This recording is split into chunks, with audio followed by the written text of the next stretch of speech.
Hi hello friends, welcome to the G K smart circle YouTube channel. ಈಗ ನಾವು March 12 ಮತ್ತು 13ನೇ ತಾರೀಕಿನ ಪ್ರಮುಖ ಪ್ರಚಲಿತ ಘಟನೆಗಳನ್ನು ಕುರಿತು ಚರ್ಚೆ ಮಾಡೋಣ. ನಿಮಗೆಲ್ಲ ಗೊತ್ತಿರಲಿ, ಪ್ರತಿದಿನ ನಾನು ಕನ್ನಡದ ಪ್ರಜಾವಾಣಿ ಸೇರಿದಂತೆ ಕನ್ನಡದ ಇತರ ಎಲ್ಲ ನ್ಯೂಸ್ ಪೇಪರ್ಗಳು, ಇಂಗ್ಲೀಷ್ನ ದಿ ಹಿಂದೂ ಮತ್ತು ಇಂಗ್ಲೀಷ್ನ ಇತರ ಎಲ್ಲ ನ್ಯೂಸ್ ಪೇಪರ್ಗಳ ಜೊತೆಗೆ ಕೇಂದ್ರ ಸರ್ಕಾರ ಪ್ರತಿದಿನ ಅಪ್ಡೇಟ್ ಮಾಡ್ತಕ್ಕಂಥ PIB ನ್ಯೂಸ್ ಪೇಪರ್ನ ಪ್ರಮುಖ ಪ್ರಚಲಿತ ಘಟನೆಗಳನ್ನು ನಿಮ್ಮ ಮುಂದೆ ತರ್ತಾ ಇರ್ತೇನೆ. ಹಾಗಾದರೆ ಇವತ್ತಿನ ಕ್ವಶ್ಚನ್ ನಂಬರ್ 1 ಏನಿದೆ ಅಂತ ನೋಡೋಣ ಬನ್ನಿ. ಕೇಂದ್ರ ಸರ್ಕಾರದ ಪ್ರತಿಷ್ಠಿತ PM ವಿಶ್ವಕರ್ಮ ಯೋಜನೆಯ ನೋಂದಣಿಯಲ್ಲಿ ಕರ್ನಾಟಕದಲ್ಲೇ ಕೆಳಗಿನ ಯಾವ ಜಿಲ್ಲೆ ಅಗ್ರಸ್ಥಾನ ಪಡೆದುಕೊಂಡಿದೆ? ನೋಡಿ, ಮುಖ್ಯವಾಗಿ PM ವಿಶ್ವಕರ್ಮ ಯೋಜನೆ ಅಂತ ಬಂದರೆ ಇದು ಕರಕುಶಲಕರ್ಮಿಗಳನ್ನು ಆರ್ಥಿಕವಾಗಿ ಸದೃಢ ಮಾಡ್ತಕ್ಕಂಥ ಕೇಂದ್ರ ಸರ್ಕಾರದ ಮಹೋನ್ನತ ಯೋಜನೆಯಾಗಿದೆ. ಈ ಯೋಜನೆಗೆ ನೋಂದಣಿಯಲ್ಲಿ ಕರ್ನಾಟಕ ದೇಶದಲ್ಲೇ ಅಗ್ರಸ್ಥಾನದಲ್ಲಿದೆ. ಕರ್ನಾಟಕದಲ್ಲಿ ಯಾವ ಜಿಲ್ಲೆ ಅಗ್ರಸ್ಥಾನದಲ್ಲಿದೆ ಅಂತ ಕೇಳಿದರೆ ಬೆಳಗಾವಿ ಜಿಲ್ಲೆ ಅಗ್ರಸ್ಥಾನ ಪಡೆದುಕೊಂಡಿದೆ. ಸೊ ಈ ಒಂದು ಯೋಜನೆಗೆ ಪ್ರಧಾನಿ ನರೇಂದ್ರ ಮೋದಿಯವರು 2023 ಸೆಪ್ಟೆಂಬರ್ 17ರಂದು ಚಾಲನೆಯನ್ನು ನೀಡುತ್ತಾರೆ. ಹಾಗಾದರೆ PM ವಿಶ್ವಕರ್ಮ ಯೋಜನೆಯ ನೋಂದಣಿಯಲ್ಲಿ ಟಾಪ್ ಬೆಳಗಾವಿ, 2ನೇ ಸ್ಥಾನದಲ್ಲಿ ತುಮಕೂರು, 3ನೇ ಸ್ಥಾನದಲ್ಲಿ ಬೆಂಗಳೂರು, 4ನೇ ಸ್ಥಾನದಲ್ಲಿ ಬೀದರ್ ಇದೆ. ಈ ಒಂದು ಮಾಹಿತಿಯನ್ನು ಕರ್ನಾಟಕ ನ್ಯೂಸ್ ಪೇಪರಲ್ಲಿ ಕೊಟ್ಟಿದ್ದರು. PM ವಿಶ್ವಕರ್ಮ ಯೋಜನೆಗೆ ಆ ಒಂದು ನೋಂದಣಿಯಲ್ಲಿ ಬೆಳಗಾವಿ ಟಾಪ್ ಪೊಸಿಷನ್ನಲ್ಲಿದೆ.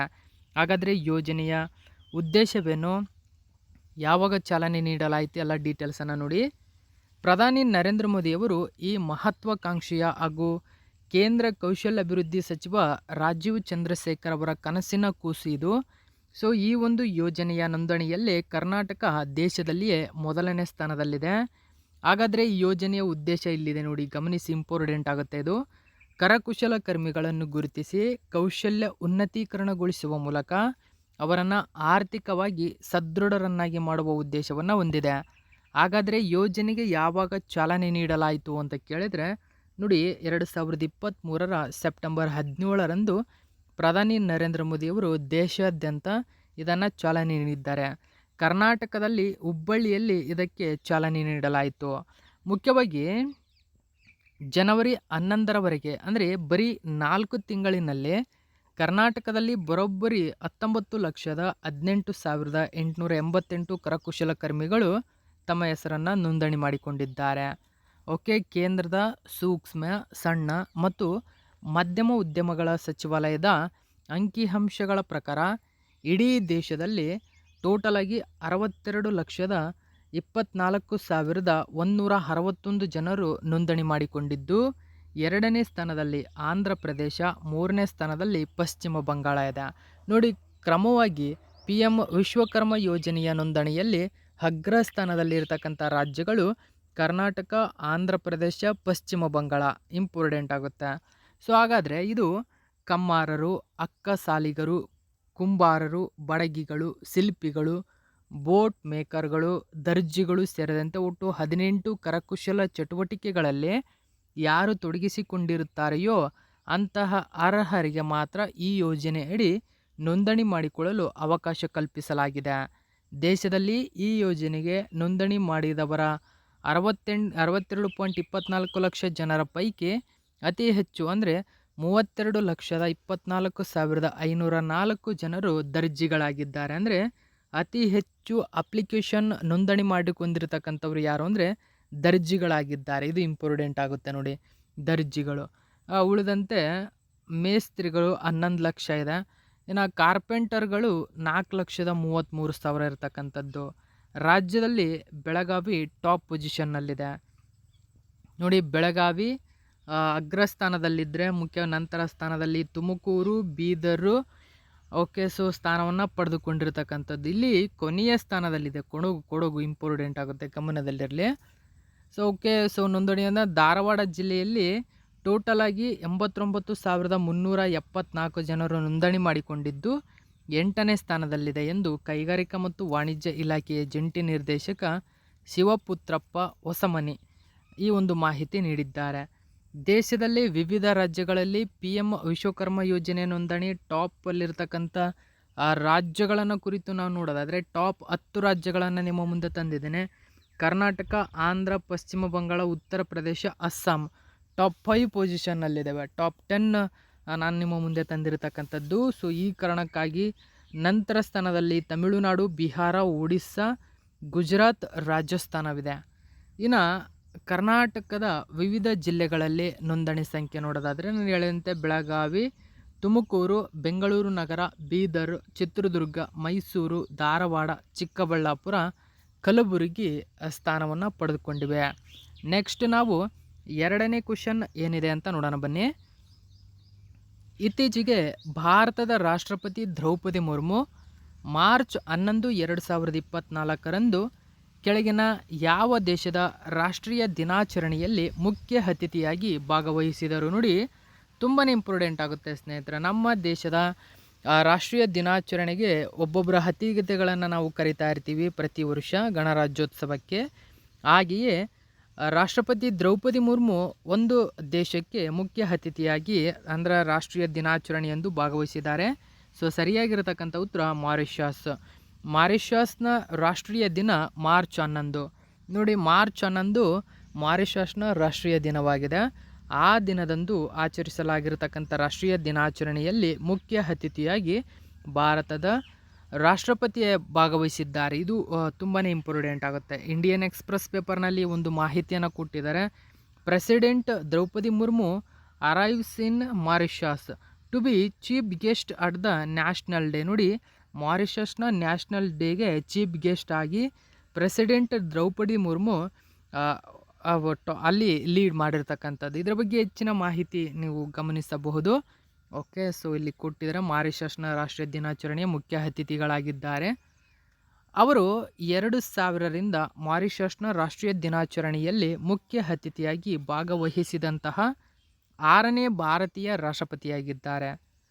ಅಧ್ಯಕ್ಷೆ ಮುರ್ಮು ಅವರ ರಾಜ್ಯ ಭೇಟಿಯು ಭಾರತ ಮತ್ತು ಮಾರಿಷಸ್ ನಡುವಿನ ದೀರ್ಘಕಾಲದ ಮತ್ತು ನಿರಂತರ ಸಂಬಂಧಗಳನ್ನು ಒತ್ತಿ ಹೇಳುತ್ತದೆ. ಮಾರಿಷಸ್ ಬಗ್ಗೆ ನಾವು ತಿಳ್ಕೊಳ್ಳೋದಾದರೆ ರಾಜಧಾನಿ ಪೋರ್ಟ್ ಲೂಯಿಸ್, ಕರೆನ್ಸಿ ರೂಪಾಯಿ, ಪ್ರಧಾನಮಂತ್ರಿ ಪ್ರವಿಂದ್ ಕುಮಾರ್ ಜುಗ್ನಾಥ್ ಅಂತ ಹೇಳ್ತೀವಿ. ಇನ್ನು ಅಧ್ಯಕ್ಷರು ಪೃಥ್ವಿರಾಜ್ ಸಿಂಗ್ ರೂಪನ್ ಅಂತ, ಪೃಥ್ವಿರಾಜ್ ಸಿಂಗ್ ರೂಪನ್ ಅಂತಕ್ಕಂಥವ್ರು. ನೆಕ್ಸ್ಟ್ ನಾವು ಮೂರನೇ ಕ್ವಶನ್ ಏನಿದೆ ಅಂತ ನೋಡೋಣ. ಭಾರತೀಯ ಸೇನೆ ಮತ್ತು ಭಾರತೀಯ ಕೋಸ್ಟ್ ಗಾರ್ಡ್ಗಾಗಿ 34 ಹೊಸ ಧ್ರುವ ಹೆಲಿಕಾಪ್ಟರ್ಗಳನ್ನು ಖರೀದಿಸುವ ಪ್ರಸ್ತಾವನೆಗಳಿಗೆ ಭದ್ರತಾ ವ್ಯವಹಾರಗಳ ಸಂಪುಟ ಸಮಿತಿ ಅನುಮತಿ ನೀಡಿದೆ. ಹಾಗಾದರೆ ಈ ಹೆಲಿಕಾಪ್ಟರ್ ಉತ್ಪಾದಿಸುವ ಕಂಪನಿ ಯಾವುದು? ನೋಡಿ, ಅಂದರೆ ಧ್ರುವ ಹೆಲಿಕಾಪ್ಟರ್ಗಳನ್ನು ಸರಿಯಾಗಂತ ಉತ್ತರ HAL. ಓಕೆ, ಸೊ HAL ಉತ್ಪಾದನೆ ಮಾಡ್ತಾ ಇದೆ. ಸೊ ಧ್ರುವ ಎಂಬತಕ್ಕಂಥದ್ದು ನೋಡಿ, ಸೇನೆ ಕರಾವಳಿ ಪಡೆಗೆ 34 ವಿಧದ ಧ್ರುವ ಹೆಲಿಕಾಪ್ಟರ್ ಖರೀದಿಗೆ ಸಚಿವ ಸಂಪುಟ ಅಸ್ತು ಎಂದಿದೆ. ಹಾಗಾದರೆ ಧ್ರುವ ಎಂಬತಕ್ಕಂಥದ್ದು ಒಂದು ಲಘು ಯುದ್ಧ ವಿಮಾನವಾಗಿದೆ. ಇದು ಇಂಪಾರ್ಟೆಂಟ್ ಆಗುತ್ತೆ. ಇದೊಂದು ಲಘು ಯುದ್ಧ ವಿಮಾನವಾಗಿದೆ. ಓಕೆ, ಸೊ ಅಷ್ಟೇ ಅಲ್ಲದೆ ಮುಖ್ಯವಾಗಿ ಇದರಲ್ಲಿ 25 ಹೆಲಿಕಾಪ್ಟರ್ಗಳನ್ನು ಭಾರತೀಯ ಸೇನೆಗೆ ನಿಯೋಜನೆ ಮಾಡಲಾಗ್ತಾ ಇದೆ. ಉಳಿದಂತೆ 9 ಹೆಲಿಕಾಪ್ಟರ್ಗಳನ್ನು ಕರಾವಳಿ ಪಡೆಗೆ ನಿಯೋಜನೆ ಮಾಡಲಾಗ್ತಾ ಇದೆ. ಇದನ್ನು HALನಿಂದ ದೇಶೀಯವಾಗಿ ನಿರ್ಮಿಸಲಾಗುವುದು ಎಂಬತಕ್ಕಂಥ ಮಾಹಿತಿ ಕೊಟ್ಟಿದ್ದಾರೆ. ಓಕೆ, ಸೊ ಎಲ್ಲ ಮಾಹಿತಿ ಕೂಡ ಇಂಪಾರ್ಟೆಂಟ್ ಆಗುತ್ತೆ. ನೆಕ್ಸ್ಟ್ ನಾವು 4ನೇ ಕ್ವಶನ್ ನೋಡೋಣ. ಭಾರತೀಯ ರಫ್ತು ಸಂಸ್ಥೆಗಳ ಒಕ್ಕೂಟದ ಅಂದರೆ FIEO ಅಂತ ಕರಿತೀವಿ, ಇದರ ನೂತನ ಅಧ್ಯಕ್ಷರಾಗಿ ಯಾರು ಆಯ್ಕೆಯಾಗಿದ್ದಾರೆ? ಸರಿಯಾಗಿರ್ತಕ್ಕಂಥ ಉತ್ತರ Ashwini Kumar. Okay, so option number 1 ಸರಿಯಾಗಿದೆ, ಅಶ್ವಿನಿ ಕುಮಾರ್. ಡೀಟೇಲ್ಸನ್ನು ನಾವು ನೋಡೋಣ. ನೋಡಿ, PIB ಪೇಪರ್ನಲ್ಲಿ ಒಂದು ಮಾಹಿತಿಯನ್ನು ಕೊಟ್ಟಿದ್ದರು. Mister Ashwini Kumar unanimously elected as the new president of FIEO ಅಂತ ಕರಿತೀವಿ. ಸೊ ಈ ಡೀಟೇಲ್ಸ್ ನೀವು ಇಲ್ಲಿ ಗಮನಿಸಬಹುದು. ಹಾಗಾದರೆ ನಾವು ಭಾರತೀಯ ರಫ್ತು ಸಂಸ್ಥೆಗಳ ಒಕ್ಕೂಟ ಇದರ ಬಗ್ಗೆ ನೋಡೋದಾದರೆ, ಭಾರತೀಯ ರಫ್ತು ಸಂಸ್ಥೆಗಳ ಒಕ್ಕೂಟವನ್ನು 1965ರಲ್ಲಿ ರಫ್ತು ಪ್ರಚಾರ ಸಂಸ್ಥೆಗಳ ಅಫೆಕ್ಸ್ ಬಾಡಿಯಾಗಿ ಸ್ಥಾಪನೆಯಾಗಿದೆ. 1860ರ ಸೊಸೈಟೀಸ್ ರಿಜಿಸ್ಟ್ರೇಷನ್ ಆ್ಯಕ್ಟ್ ಅಡಿಯಲ್ಲಿ ಸ್ಥಾಪನೆ ಮಾಡಲ್ಪಟ್ಟಿದೆ. ಪ್ರಧಾನ ಕಚೇರಿ ನವದೆಹಲಿಯಲ್ಲಿದೆ. ಇನ್ನು ಮುಖ್ಯವಾಗಿ ಏಪ್ರಿಲ್ 2023ರಿಂದ ಜನವರಿ 2024ರ ಅವಧಿಯಲ್ಲಿ ವಾಣಿಜ್ಯ ಸಚಿವಾಲಯದ ಪ್ರಕಾರ ಭಾರತದಿಂದ ರಫ್ತು ಮಾಡಿದ ಒಟ್ಟು ಸರಕುಗಳ ಮೌಲ್ಯ $353 ಶತಕೋಟಿ ಆಗಿದೆ. ಓಕೆ, ಸೊ ನೆಕ್ಸ್ಟ್ ನಾವು 5ನೇ ಕ್ವಶನ್ ಏನಿದೆ ಅಂತ ನೋಡೋಣ. ಇತ್ತೀಚೆಗೆ ಕೆಳಗಿನ ಯಾವ ರಾಜ್ಯ ಸರ್ಕಾರವು ಮಾನವ ಪ್ರಾಣಿ ಸಂಘರ್ಷವನ್ನು ರಾಜ್ಯ ನಿರ್ದಿಷ್ಟ ವಿಪತ್ತು ಎಂದು ಘೋಷಣೆ ಮಾಡಿದೆ? ನೋಡಿ, ತುಂಬಾ ಇಂಪಾರ್ಟೆಂಟ್ ಆಗುತ್ತೆ. ಮಾನವ ಪ್ರಾಣಿಗಳ ಸಂಘರ್ಷ, ಮುಖ್ಯವಾಗಿ ಆನೆಗಳು ಪ್ರಾಣಿಗಳ ಮೇಲೆ ಅಥವಾ ಚಿರತೆಗಳಾಗಿರ್ಬೋದು, ಹುಲಿಗಳಾಗಿರ್ಬೋದು, ಮಾನವನ ಮೇಲೆ ದಾಳಿ ಮಾಡ್ತಾ ಇದ್ದಾವೆ. ಸೊ ಈ ಕಾರಣಕ್ಕಾಗಿ ಇದರ ಒಂದು ಸಂಘರ್ಷವನ್ನು ರಾಜ್ಯ ನಿರ್ದಿಷ್ಟ ವಿಪತ್ತು ಎಂದು ಘೋಷಣೆ ಮಾಡಿರ್ತಕ್ಕಂಥ ಭಾರತದ ರಾಜ್ಯ ಕೇರಳ. ಆಪ್ಷನ್ ನಂಬರ್ 3 ಸರಿಯಾಗಿದೆ. ಇಲ್ಲಿ ನೀವು ಗಮನಿಸಬಹುದು ನೋಡಿ, ವಿಪತ್ತು ದಾಳಿ ತಡೆಗೆ SDRF ಬಳಕೆಯಾಗ್ತಾ ಇದೆ ಇನ್ನು ಮುಂದೆ ಕೇರಳದಲ್ಲಿ. ಮಾನವ ಪ್ರಾಣಿಗಳ ಸಂಘರ್ಷ ಇನ್ನು ರಾಜ್ಯ ವಿಪತ್ತು ಎಂದು ಕೇರಳ ಸರ್ಕಾರ ಘೋಷಣೆ ಮಾಡಿದೆ. ಗಮನಿಸಬಹುದು ಇಲ್ಲಿ ನೋಡಿ, ರಾಜ್ಯ ನಿರ್ದಿಷ್ಟ ವಿಪತ್ತು ಎಂದು ಘೋಷಣೆ ಮಾಡಿರ್ತಕ್ಕಂಥದ್ದು. ಇದರ ಬಗ್ಗೆ ಹೆಚ್ಚಿನ ಮಾಹಿತಿಯನ್ನು ನೋಡೋಣ. ಕೇರಳದಲ್ಲಿ ಇತ್ತೀಚೆಗೆ ಜನರ ಮೇಲೆ ಆನೆ ಸೇರಿದಂತೆ ಮಾರಣಾಂತಿಕ ವನ್ಯಜೀವಿ ದಾಳಿಗಳು ನಡೆದ ಹಿನ್ನೆಲೆಯಲ್ಲಿ ಮಾನವ ಪ್ರಾಣಿ ಸಂಘರ್ಷವನ್ನು ರಾಜ್ಯ ನಿರ್ದಿಷ್ಟ ವಿಪತ್ತು ಎಂದು ಕೇರಳ ಸರ್ಕಾರ ಘೋಷಿಸಿದೆ. ಈ ಕ್ರಮದಿಂದ ಇಂಥ ಸಮಸ್ಯೆ ಬಗೆಹರಿಸಲು ರಾಜ್ಯ ವಿಪತ್ತು ನಿರ್ವಹಣಾ ಪ್ರಾಧಿಕಾರವನ್ನು ಜಿಲ್ಲೆಗಳಲ್ಲಿ ಬಳಸಿಕೊಳ್ಳುವ ಅಧಿಕಾರವು ಆಯಾ ಜಿಲ್ಲಾಡಳಿತಗಳಿಗೆ ಲಭಿಸಲಿದೆ. ಇತ್ತೀಚೆಗೆ ಕರ್ನಾಟಕದ ಅರಣ್ಯಗಳಿಂದ ನುಗ್ಗಿದ ಆನೆಗಳು ಕೇರಳ ಗಡಿ ದಾಟಿ ಕೆಲವರನ್ನು ಕೊಂದು ಹಾಕಿದ್ದವು. ಜೊತೆಗೆ ಆನೆ ದಾಳಿಯ ಹಲವು ಘಟನೆ ನಡೆದಿದ್ದವು. ಹೀಗಾಗಿ CM ಪಿಣರಾಯಿ ವಿಜಯನ್ ನೇತೃತ್ವದಲ್ಲಿ ನಡೆದ ಸಚಿವ ಸಂಪುಟದಲ್ಲಿ ಈ ನಿರ್ಧಾರವನ್ನು ಕೈಗೊಳ್ಳಲಾಗಿದೆ. ನೆಕ್ಸ್ಟ್ ನಾವು 6ನೇ ಕ್ವಶನ್ ಏನಿದೆ ಅಂತ ನೋಡೋಣ. ಮಾರ್ಚ್ 2024ರಲ್ಲಿ ಏಷ್ಯಾ ಪೆಸಿಫಿಕ್ ಪ್ರದೇಶದಲ್ಲೇ ಯಾವ ವಿಮಾನ ನಿಲ್ದಾಣಕ್ಕೆ ಅತ್ಯುತ್ತಮ ವಿಮಾನ ನಿಲ್ದಾಣ ಎಂಬ ಶೀರ್ಷಿಕೆಯನ್ನು ನೀಡಲಾಗಿದೆ? ನೋಡಿ, ಏಷ್ಯಾ ಪೆಸಿಫಿಕ್ ರೀಜನ್, ಸೊ ಈ ಒಂದು ವಲಯದಲ್ಲಿ ಬೆಸ್ಟ್ ಏರ್ಪೋರ್ಟ್ ಅಂತ ಹೇಳ್ತೀವಿ, ಅಂದರೆ ಅತ್ಯುತ್ತಮ ವಿಮಾನ ನಿಲ್ದಾಣ. ಸೊ ಈ ಒಂದು ಪ್ರಶಸ್ತಿಗೆ ಭಾಜನವಾಗಿರ್ತಕ್ಕಂಥದ್ದು ಆಪ್ಷನ್ ನಂಬರ್ 1 ಇಂದಿರಾ ಗಾಂಧಿ ಅಂತಾರಾಷ್ಟ್ರೀಯ ವಿಮಾನ ನಿಲ್ದಾಣ. ಹೆಚ್ಚಿನ ಮಾಹಿತಿಯನ್ನು ತಿಳ್ಕೊಳ್ಳೋಣ. ಗಮನಿಸಿ ನೀವು, ಇಂದಿರಾ ಗಾಂಧಿ ಇಂಟರ್ನ್ಯಾಷನಲ್ ಏರ್ಪೋರ್ಟ್ ಏನಿದೆ, ಸೊ ಬೆಸ್ಟ್ ಏರ್ಪೋರ್ಟ್ ಅವಾರ್ಡನ್ನು ಪಡೆದುಕೊಂಡಿದೆ ಏಷ್ಯಾ ಪೆಸಿಫಿಕ್ ರೀಜನ್ನಲ್ಲಿ. ಸೊ ಏಷ್ಯಾ ಪೆಸಿಫಿಕ್ ರೀಜನ್ನಲ್ಲಿ ಬೆಸ್ಟ್ ಏರ್ಪೋರ್ಟ್ ಎಂಬತಕ್ಕಂಥ ಹೆಗ್ಗಳಿಕೆಗೆ ಪಾತ್ರವಾಗಿದೆ. ಇದರ ಬಗ್ಗೆ ನಾವು ಹೆಚ್ಚಿನ ಮಾಹಿತಿಯನ್ನು ತಿಳ್ಕೊಳ್ಳೋಣ. ನೋಡಿ, ಗಮನಿಸಿ, ಸೊ ಈ ಒಂದು ಮಾಹಿತಿ ಕೂಡ ಇಂಪಾರ್ಟೆಂಟ್ ಆಗುತ್ತೆ ಎಕ್ಸಾಮಿಗೆ. ಓಕೆ, ಸೊ ನೆಕ್ಸ್ಟ್ ನಾವು 7ನೇ ಕ್ವಶನ್ ಏನಿದೆ ಅಂತ ನೋಡೋಣ. ಇತ್ತೀಚೆಗೆ ಭಾರತ ಸರ್ಕಾರವು ನೂತನ ನೌಕಾನೆಲೆ INS ಜಟಾಯು ಕಾರ್ಯಾಚರಣೆಯನ್ನು ಲಕ್ಷದ್ವೀಪದ ಕೆಳಗಿನ ಯಾವ ಸ್ಥಳದಲ್ಲಿ ಚಾಲನೆ ನೀಡಿದೆ? ಸೊ ಈ ಥರ ಇದು ಹೊಸದಾಗಿ ಆಗಿರ್ತಕ್ಕಂಥ ಒಂದು ನೌಕಾನೆಲೆಯಾಗಿದೆ INS ಜಟಾಯು ಎಂಬತಕ್ಕಂಥದ್ದು. ನೋಡಿ, ಲಕ್ಷದ್ವೀಪದ ಯಾವ ಸ್ಥಳದಲ್ಲಿ? ಈ 4 ಕೂಡ ಲಕ್ಷದ್ವೀಪದಲ್ಲಿ ಕಂಡುಬರ್ತವೆ. ಸೊ ಮುಖ್ಯವಾಗಿ ಲಕ್ಷದ್ವೀಪದ ಮಿನಿಕಾಯಿ ಎಂಬತಕ್ಕಂಥ ಒಂದು ಏನು ದ್ವೀಪವಿದೆ, ಆ ದ್ವೀಪದಲ್ಲಿ INS ಜಟಾಯುವನ್ನು ನಿಯೋಜಿಸಲಾಗಿದೆ, ಅಂದರೆ ಚಾಲನೆ ನೀಡಲಾಗಿದೆ ಇದೀಗ. ಸೊ ನೂತನವಾಗಿ ಉದ್ಘಾಟನೆಯಾಗಿರತಕ್ಕಂಥ ಒಂದು ನೌಕಾನೆಲೆಯಾಗಿದೆ. ಇದು ಕೂಡ ತುಂಬಾ ಅಂದರೆ ತುಂಬ ಇಂಪಾರ್ಟೆಂಟ್ ಆಗುತ್ತೆ. ಕಡಲಗಡಿ ಕಾವಲಿಗೆ ನಿಂತ ಜಟಾಯು ನೌಕಾ ಹೆಲಿಕಾಪ್ಟರ್ ತುಕಡಿಗೂ ಸೊ ಇಲ್ಲಿ ಚಾಲನೆ ನೀಡಲಾಗಿದೆ. ನೋಡಿ, ನೌಕಾ ಹೆಲಿಕಾಪ್ಟರ್ ತುಕಡಿ ಕೂಡ ಇಲ್ಲಿ ಚಾಲನೆ ನೀಡಿರ್ತಕ್ಕಂಥದ್ದು. INS ಜಟಾಯು ಕಾರ್ಯಾಚರಣೆಗೆ ಮಿನಿಕಾಯಿ ದ್ವೀಪದಲ್ಲಿ ಭಾರತೀಯ ನೌಕಾಪಡೆ ಬುಧವಾರ ಚಾಲನೆ ನೀಡಿರ್ತಕ್ಕಂಥದ್ದು. ಹೆಚ್ಚಿನ ಮಾಹಿತಿಯನ್ನು ತಿಳ್ಕೊಳ್ಳೋಣ. ಕರಾವಳಿ ಗಡಿ ರಕ್ಷಣೆಯಲ್ಲಿ ಮಹತ್ವದ ಪಾತ್ರ ವಹಿಸುವ ನೂತನ ನೌಕಾನೆಲೆ INS ಜಟಾಯು ಕಾರ್ಯಾಚರಣೆಗೆ ಮಿನಿಕಾಯ್ ದ್ವೀಪದಲ್ಲಿ ಭಾರತೀಯ ನೌಕಾಪಡೆ ಬುಧವಾರ ಚಾಲನೆ ನೀಡಿದೆ. ಜೊತೆಗೆ ಇಲ್ಲಿ MH-60R ಹೆಲಿಕಾಪ್ಟರ್ಗಳನ್ನು ಒಳಗೊಂಡ ನೌಕಾಪಡೆಯ ಮೊದಲ ತುಕಡಿಯನ್ನು ಕೊಚ್ಚಿಯಲ್ಲಿ ನಿಯೋಜಿಸಲಾಗಿದೆ. ನೋಡಿ, ಇದು ಕೂಡ ಮೋಸ್ಟ್ ಇಂಪಾರ್ಟೆಂಟ್ ಆಗುತ್ತೆ.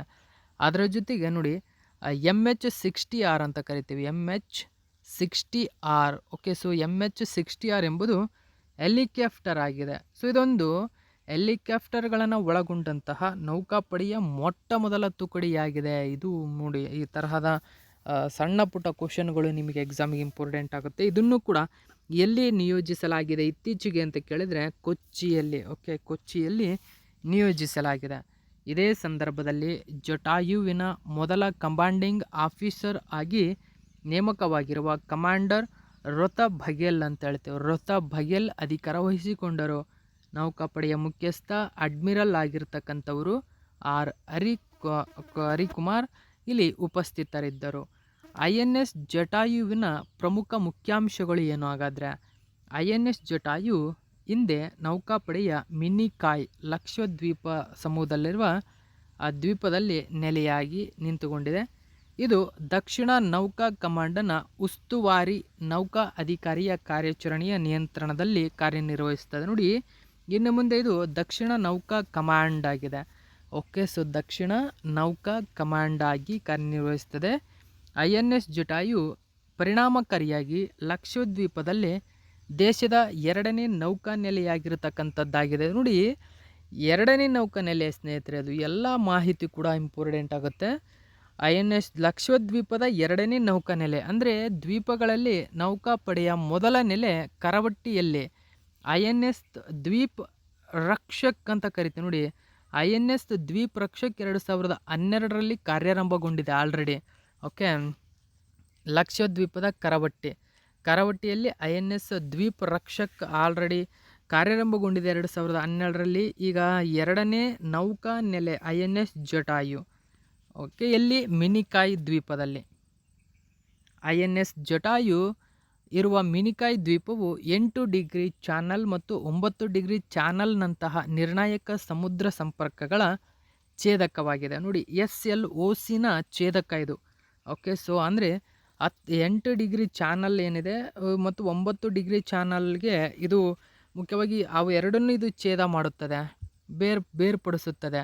ಇದು ಭಾರೀ ಕಡಲ ಸಂಚಾರದಿಂದಾಗಿ ಸಮುದ್ರ ಮಾಲಿನ್ಯಕ್ಕೆ ಗುರಿಯಾಗಿರತಕ್ಕಂಥದ್ದು. 8 ಡಿಗ್ರಿ ಚಾನಲ್ ಭಾರತೀಯ ಮಿನಿಕಾಯ್ ದ್ವೀಪವನ್ನು ಮಾಲ್ಡೀವ್ಸ್ನಿಂದ ಪ್ರತ್ಯೇಕಿಸುತ್ತದೆ ಎಂಬುದು ಗಮನಿಸಬೇಕು. ಆಲ್ರೆಡಿ ನೀವು ಇದ್ರ ಬಗ್ಗೆ ತಿಳ್ಕೊಂಡಿರ್ತೀರ. ಇನ್ನು 9 ಡಿಗ್ರಿ ಚಾನಲ್ ಮಿನಿಕಾಯ್ ದ್ವೀಪವನ್ನು ಲಕ್ಷದ್ವೀಪದಿಂದ ಪ್ರತ್ಯೇಕಿಸುತ್ತದೆ.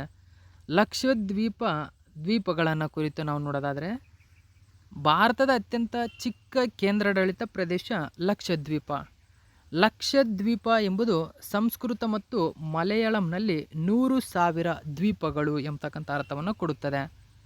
ಕೊಚ್ಚಿಯಿಂದ 220 ಕಿಲೋಮೀಟರ್ ಮತ್ತು 440 ಕಿಲೋಮೀಟರ್ ನಡುವೆ ಇರುವ 36 ದ್ವೀಪಗಳನ್ನು ಒಳಗೊಂಡಿರುವ ದ್ವೀಪ ಸಮೂಹ ಇದು. ಕೇವಲ 11 ಜನರು ವಾಸಿಸುವ ದ್ವೀಪಗಳು, ಒಟ್ಟು 32 ಚದುರ ಕಿಲೋಮೀಟರ್. ಇದು ನೇರವಾಗಿ ನಿರ್ವಾಹಕರ ಮೂಲಕ ಕೇಂದ್ರದ ನಿಯಂತ್ರಣದಲ್ಲಿದೆ. ಲಕ್ಷದ್ವೀಪವು ಹಿಂದೂ ಮಹಾಸಾಗರದ ಹವಳದ ದ್ವೀಪಗಳ ಸರಪಳಿಯ ಭಾಗವಾಗಿದೆ. ಇದು ದಕ್ಷಿಣಕ್ಕೆ ಮಾಲ್ಡೀವ್ಸ್ ಮತ್ತು ಸಮಭಾಜಕ ದಕ್ಷಿಣಕ್ಕೆ ಚಾಗೂಸ್ ದ್ವೀಪ ಸಮೂಹನ ಒಳಗೊಂಡಿದೆ. ಇದು ಲಕ್ಷದ್ವೀಪದ ಸಂಪೂರ್ಣ ಇತರೆ ಮಾಹಿತಿಯಾಗಿದೆ. ಎಲ್ಲ ಮಾಹಿತಿ ಎಕ್ಸಾಮ್ಗೆ ಇಂಪಾರ್ಟೆಂಟ್ ಆಗುತ್ತೆ. ನೆಕ್ಸ್ಟ್ ನಾವು 8ನೇ ಕ್ವಶನ್ ನೋಡೋಣ. ಇತ್ತೀಚೆಗೆ ಕೆಳಗಿನ ಯಾರು ಹರಿಯಾಣದ 11ನೇ ಮುಖ್ಯಮಂತ್ರಿಯಾಗಿ 12 ಮಾರ್ಚ್ 2024ರಂದು ಪ್ರಮಾಣ ವಚನ ಸ್ವೀಕರಿಸಿದರು? ಸರಿಯಾಗಿರತಕ್ಕಂಥ ಉತ್ತರ ನಯಾಬ್ ಸಯಾನಿ ಅಥವಾ ನಯಾಬ್ ಸೈನಿ ಅಂತ ಕರಿತೀವಿ. OBC ಲೀಡರ್ ಇವರು. ಓಕೆ, ಸೊ OBC ಲೀಡರ್ ಆಗಿರತಕ್ಕಂಥ Nayab Saini is new Haryana chief minister. ಹರಿಯಾಣದ ನೂತನ ಮುಖ್ಯಮಂತ್ರಿಯಾಗಿ ಆಯ್ಕೆಯಾಗಿದ್ದಾರೆ. ಒಂದು ಮಾಹಿತಿ, ಇವರು ಮುಖ್ಯವಾಗಿ ಭಾರತೀಯ ಜನತಾ ಪಾರ್ಟಿ, ಓಕೆ, BJPಯ ಮೊದಲ ಮುಖ್ಯಮಂತ್ರಿ ಮನೋಹರ್ ಲಾಲ್ ಖಟ್ಟರ್ ಅವರನ್ನು ಬದಲಿಸಿದ್ದಾರೆ. ಅಂದರೆ ಈ ಹಿಂದೆ BJPಯ ಮನೋಹರ್ ಲಾಲ್ ಖಟ್ಟರ್ ಅವರು ಅಲ್ಲಿ ಮುಖ್ಯಮಂತ್ರಿಯಾಗಿದ್ದರು. ದಿಢೀರ್ನೆ ಅವರು ರಾಜೀನಾಮೆಯನ್ನು ನೀಡಿದ್ದಾರೆ. ಆ ಕಾರಣಕ್ಕಾಗಿ ಭಾರತೀಯ ಜನತಾ ಪಕ್ಷದ ನಾಯಕ ಅಂದರೆ BJPಯ ನಾಯಕ ಆಗಿರತಕ್ಕಂಥ ನಯಾಬ್ ಸೈನಿ ಹರಿಯಾಣದ 11ನೇ ಮುಖ್ಯಮಂತ್ರಿಯಾಗಿ ಪ್ರಮಾಣ ವಚನವನ್ನು ಸ್ವೀಕರಿಸಿದ್ದಾರೆ. ಹರಿಯಾಣದ ರಾಜ್ಯಪಾಲರು ಯಾರು ಅಂತ ಕೇಳ್ತಾರೆ. ಬಂಡಾರು ದತ್ತಾತ್ರೇಯ. ನೋಡಿ, ಅವರು ಚಂಡೀಗಢದಲ್ಲಿ ನಯಾಬ್ ಸಯಾನಿ ಅವರಿಗೆ ಪ್ರಮಾಣ ವಚನವನ್ನು ಸ್ವೀಕರಿಸಿದರು, ಅಂದರೆ ಬೋಧಿಸ್ತಾರೆ. ರಾಜ್ಯಪಾಲರು ಬಂಡಾರು ದತ್ತಾತ್ರೇಯ. ಇಂದಿನ ದಿನ ಅಂದರೆ ಅಕ್ಟೋಬರ್ 26, 2014ರಿಂದ ಹರಿಯಾಣದ ಮುಖ್ಯಮಂತ್ರಿಯಾಗಿರುವ ಮನೋಹರ್ ಲಾಲ್ ಖಟ್ಟರ್ ಅವರು ತಮ್ಮ ಸಚಿವ ಸಂಪುಟದೊಂದಿಗೆ ರಾಜ್ಯಪಾಲರೊಂದಿಗೆ ರಾಜೀನಾಮೆ ಪತ್ರವನ್ನು ಸಲ್ಲಿಸಿದರು. ಮನೋಹರ್ ಲಾಲ್ ಖಟ್ಟರ್ ನೇತೃತ್ವದಲ್ಲಿ ರಾಜ್ಯದಲ್ಲಿ ಬಿಜೆಪಿ ಸಮ್ಮಿಶ್ರ ಸರ್ಕಾರವಿತ್ತು. ಇನ್ನು ಮಾರ್ಚ್ 12, 2024ರಂದು ದುಷ್ಯಂತ್ ಚೌಟಾಲಾ ನೇತೃತ್ವದ ಜನನಾಯಕ್ ಜನತಾ ಪಾರ್ಟಿ ರಾಜ್ಯದಲ್ಲಿ BJPಯೊಂದಿಗಿನ ಮೈತ್ರಿಯನ್ನು ಮುರಿದುಕೊಂಡಿತು ಮತ್ತು ಅದರ ನಂತರ ಮನೋಹರ್ಲಾಲ್ ಖಟ್ಟರ್ ತಮ್ಮ ಸ್ಥಾನಕ್ಕೆ ರಾಜೀನಾಮೆ ನೀಡಿದರು. ನೋಡಿ, JJP ಮತ್ತು BJP ಅಂತ ಹೇಳ್ತೀವಿ. ಓಕೆ, ಸೊ JJP ಮತ್ತು BJP ಇಲ್ಲಿ ಮೈತ್ರಿಕೂಟದೊಂದಿಗೆ ರಚಿಸಿಕೊಂಡಿರ್ತಕ್ಕಂಥದ್ದಿದು. ಓಕೆ, ಸೊ ಇನ್ನು ಮುಖ್ಯವಾಗಿ ನಯಾಬ್ ಸೈನಿ OBC ಹಿಂದುಳಿದ ವರ್ಗಗಳ ಒಂದು ಜಾತಿಯ BJP ನಾಯಕ ಇವರು. ಪಂಜಾಬ್ ಮರು ಸಂಘಟನೆ ಕಾಯ್ದೆ 1966ರ ಪ್ರಕಾರ ನವೆಂಬರ್ 1, 1996ರಂದು ಹರಿಯಾಣ ರಾಜ್ಯವನ್ನು ರಚಿಸಲಾಯಿತು. ನೆಕ್ಸ್ಟ್ 9ನೇ ಕ್ವಶನ್ ನೋಡಿ. ಇತ್ತೀಚೆಗೆ ಕೆಳಗಿನ ಯಾವ ವ್ಯಕ್ತಿಯನ್ನು ಭಾರತೀಯ ಪ್ಯಾರಾಲಿಂಪಿಕ್ ಸಮಿತಿನ ನೂತನ ಅಧ್ಯಕ್ಷರಾಗಿ ಅವಿರೋಧವಾಗಿ ಆಯ್ಕೆ ಮಾಡಲಾಗಿದೆ? ನೋಡಿ, ಖ್ಯಾತ para athlete Devendra Jhajharia. So Devendra Jhajharia ಅವರು ಭಾರತೀಯ ಪ್ಯಾರಾಲಿಂಪಿಕ್ಸ್ ಸಮಿತಿಯ ನೂತನ ಅಧ್ಯಕ್ಷರಾಗಿದ್ದಾರೆ.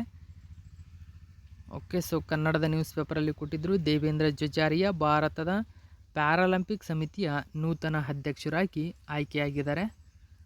ಓಕೆ, ಸೊ 2 ಬಾರಿ ಪ್ಯಾರಾಲಿಂಪಿಕ್ಸ್ ಚಿನ್ನ ವಿಜೇತ ಇವರು. ಸೊ ಜಾವೆಲಿನ್ ಪಟು. ಓಕೆ, ಸೊ ಇದು ಇಂಪಾರ್ಟೆಂಟ್ ಆಗುತ್ತೆ. ಜಾವೆಲಿನ್ ಪಟು ಇವರು 2 ಬಾರಿ ಪ್ಯಾರಾಲಿಂಪಿಕ್ನಲ್ಲಿ ಅಂದರೆ ಪ್ಯಾರಾ ಒಲಿಂಪಿಕ್ಸ್ನಲ್ಲಿ 2 ಬಾರಿ ಚಿನ್ನದ ವಿಜೇತರವರು. ಓಕೆ, ಸೊ ಜಾವೆಲಿನ್ ಕ್ರೀಡೆಯಲ್ಲಿ ತೊಡಗಿರ್ತಕ್ಕಂಥವರು. ಸೊ ಈ ಕಾರಣಕ್ಕಾಗಿ ಇದು ಕೂಡ ಇಂಪಾರ್ಟೆಂಟ್ ಆಗುತ್ತೆ, ನೆನ್ಪಿಟ್ಕೊಳ್ಳಿ. ಅಷ್ಟೇ ಅಲ್ಲದೆ ಇವರು 2004ರಲ್ಲಿ ಅಥೆನ್ಸ್ ಆಗಿರ್ಬೋದು, 2016ರಲ್ಲಿ ರಿಯೋ ಪ್ಯಾರಾಲಿಂಪಿಕ್ನಲ್ಲಿ ಚಿನ್ನ ಗೆದ್ದಿದ್ದರು. 2016ರ ರಿಯೋ ಪ್ಯಾರಾಲಿಂಪಿಕ್ಸ್ನಲ್ಲಿ, 2021ರ ಟೋಕಿಯೋ ಪ್ಯಾರಾಲಿಂಪಿಕ್ಸ್ನಲ್ಲಿ ಬೆಳ್ಳಿ ಪದಕವನ್ನು ಪಡೆದುಕೊಂಡಿದ್ದರು. ನೆಕ್ಸ್ಟ್ ನಾವು 10ನೇ ಕ್ವಶನ್ ನೋಡೋಣ.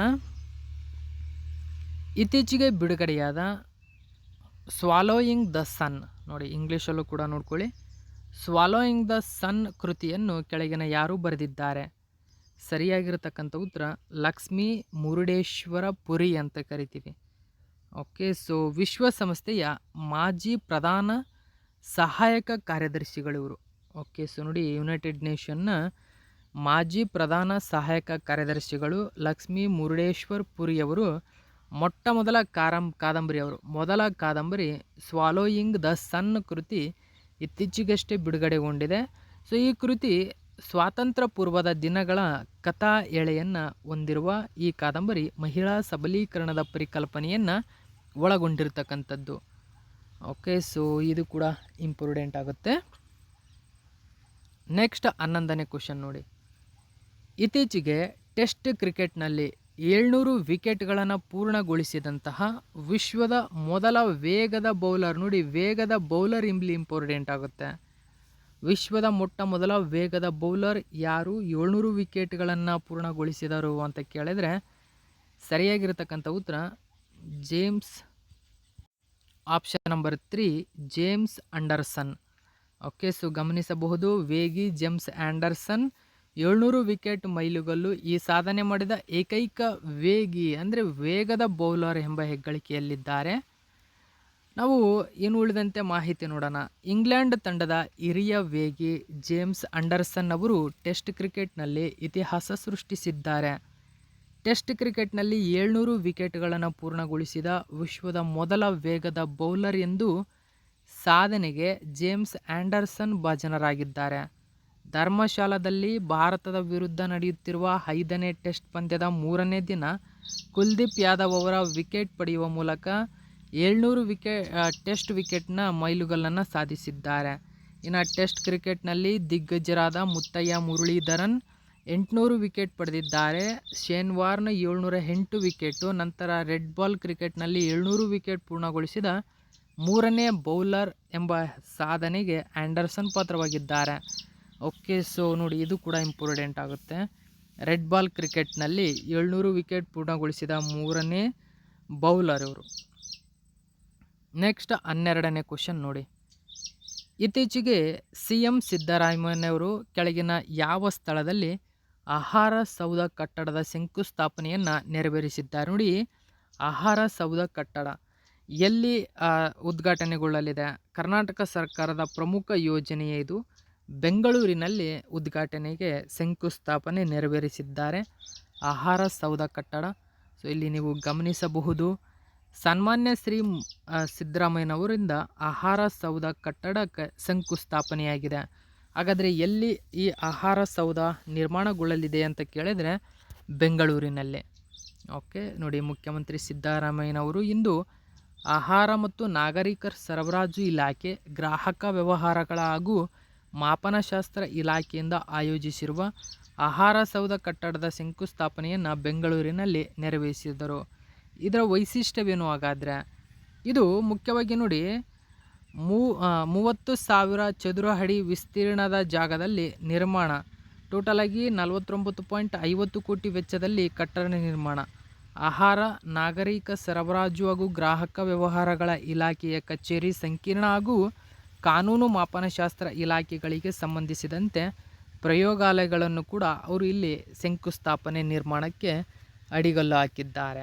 ಓಕೆ, ಸೊ ಇದು 12 ಮತ್ತು 13ನೇ ತಾರೀಕಿನ ಪ್ರಮುಖ ಪ್ರಚಲಿತ ಘಟನೆಯಾಗಿದೆ. ಉಳಿದಂಥ ಮಾಹಿತಿಯನ್ನು ಇವತ್ತು 4 ಗಂಟೆಗೆ ಅಪ್ಡೇಟ್ ಕೊಡ್ತೀನಿ. Thank you so much for watching my video friends.